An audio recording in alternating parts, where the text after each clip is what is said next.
Ladies and gentlemen, a plethora of projects up next for the Paint for Others.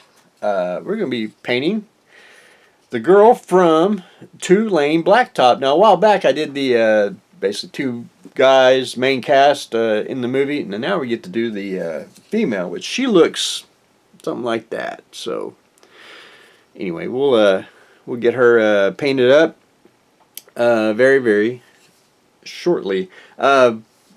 This 3D printed figure is, there's a place that they come from is a place called Envision off of Etsy, and I think they're one of the best figures out there. Hardly nothing, I see really nothing wrong with it. I think they print them in gray because there is evidence of a little gray. I think he spray painted them black, but anyway, that's what I would have done anyway to start painting. But I think she is pretty darn slick.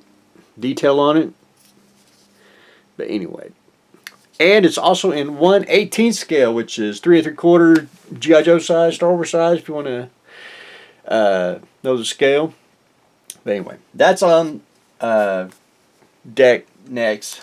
And one thing is, painting, I always paint on the weekends. I never really paint during the week. It's just hard for me to paint through the week. Get mostly construction done. I may put like a base coat on or something like that, but then detail painting and all that is on the weekend. I did finish the entry grade Gundam. I'm a big fan. I did the weathering, and I'm gonna fix that. But I think he turned out pretty darn slick. Little just simple, fun. Don't have to drag it out. And correct everything. I mean, you could even go further and put. I always like to put straps on weapons, which I went ahead and just left it that way.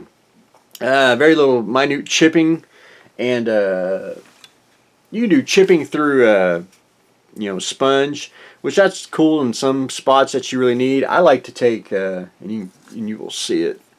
I like to take old brushes, and I'll like take a knife or scissors, and I'll cut the bristles, get different ways, how it's bent, and then you can really stipple on some chipping and everything else. But anyway, I think he turned out pretty darn slick. May get a name plate for him, but anyway, I think you can take a simple kit and turn it into something. That's what I like to do.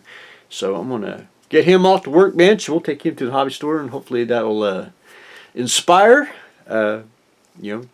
people to pick up the simple Gundam kits and have fun making them. The Alien figure, I went ahead and I repainted. This is to get at Walmart for $10. He was white. I repainted him black. I am a firm believer, if they would have done it this way, I don't think they could keep them in stock. I think they would always be sold out. I just think they look pretty darn slick. So I painted him blackish gray, dry brushed a London gray on him, which is very hard to see. You might be able to see a little bit of it if you didn't have the flares, which I'm going to have to try to fix that. Much way out here. Anyway, so got him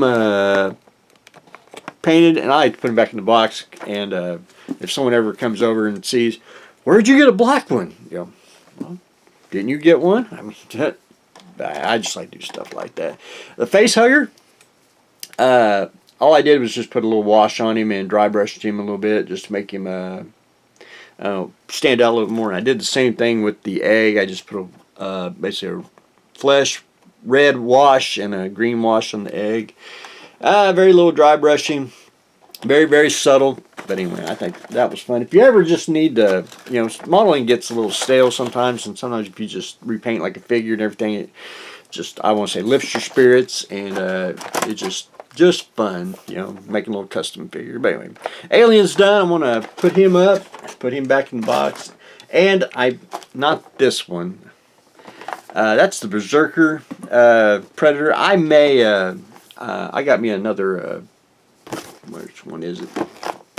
I got me another one of him. I may repaint him in a week or two, so you have to bear with me. I do like painting toys, so we'll probably paint that up, and I'm going to give my little flair on it. The turret. We're going to get ready to start the turret. I actually bought this. for, I was going to build it over Thanksgiving, but that didn't work out. So we're going to start either today or tomorrow. I got to get some, it comes with a base, and we'll dive into that later on. I got to get some more styrene.